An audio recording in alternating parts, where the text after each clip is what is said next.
Prayagraj success YouTube channel पे आपका स्वागत है। आज हम लोग बात करेंगे कुछ इंपॉर्टेंट फैक्ट्स के बारे में और ये फैक्ट जो है वो काफ़ी इंपॉर्टेंट है, खास तौर से UP triple S C PET 2023 के एग्ज़ाम के लिए।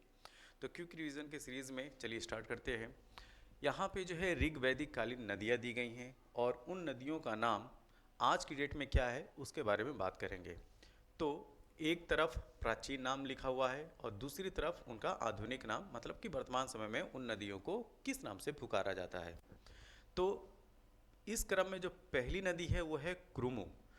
क्रुमु जो है आज की डेट में कुर्रम के नाम से जानी जाती है। क्या? कुर्रम। वितस्ता, वितस्ता आज की डेट में झेलम के नाम से जानते हैं। परुष्णी रावी नदी के नाम से जानी जाती थी। विपासा ब्यासा ब्यास। दृश्यद्वती जो है वो घग्गर का पुराना नाम था। सुवास्तु स्वात नदी का पुराना नाम था। अब कुभा, कुभा आज की डेट में जो है वो काबुल नाम से वो जानी जाती है। ठीक है, तो कुभा जो है वो प्राचीन नाम है और आज की डेट में जो है आधुनिक नाम है काबुल। अस्किनी जो है यह पुराना नाम है चिनाब का है। तो चिनाब को जो है पहले अस्कनी के नाम से जाना जाता था।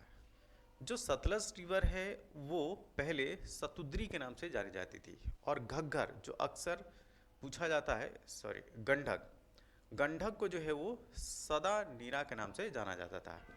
तो गंडक जो है वो सदा नीरा के नाम से जानी जाती थी। गोमल, आज की डेट की जो गोमल नदी है वो पहले गोमती के नाम से जानी जाती थी। अब चलते हैं अगले स्लाइड की तरफ।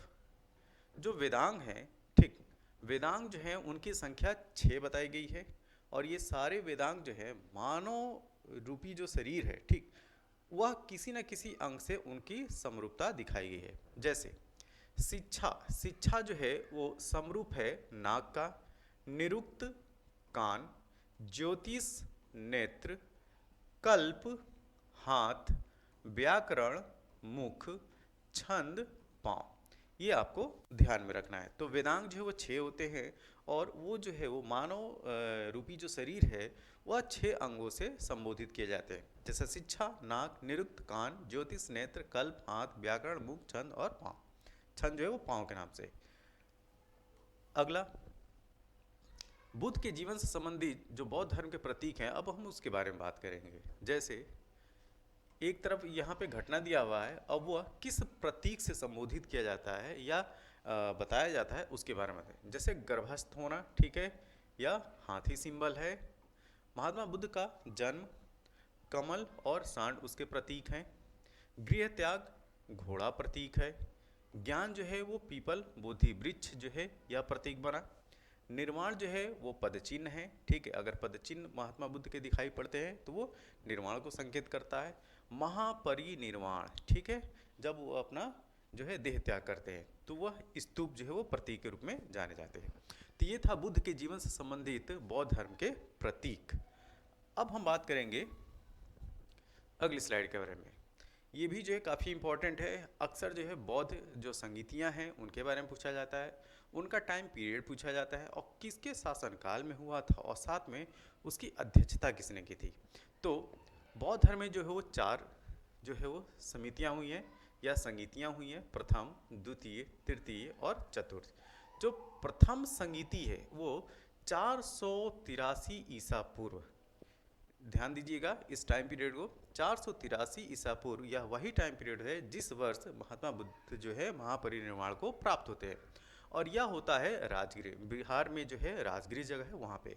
इसकी अध्यक्षता महाकश्यप करता है और जो शासक होता है वो होता है अजातशत्रु। तो अजातशत्रु के टाइम में राजगृह में 483 ईसा पूर्व में प्रथम बौद्ध संगीति होती है और इसकी अध्यक्षता जो है महाकश्यप करता है।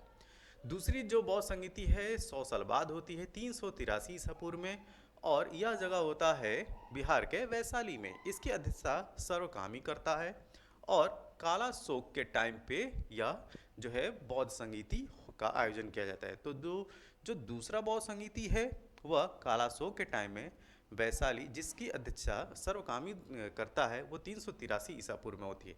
तृतीय बौद्ध संगीति की बात की जाए तो 247 ईसा पूर्व में होता है और कहाँ पे?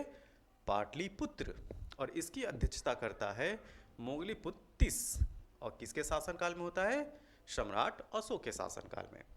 अब चतुर्थ बौद्ध संगीति की बात की जाए, ठीक, तो यह ईसा की प्रथम शताब्दी में होता है और यह कश्मीर में होता है। ठीक है, कश्मीर में कहाँ? कुंडल वन में।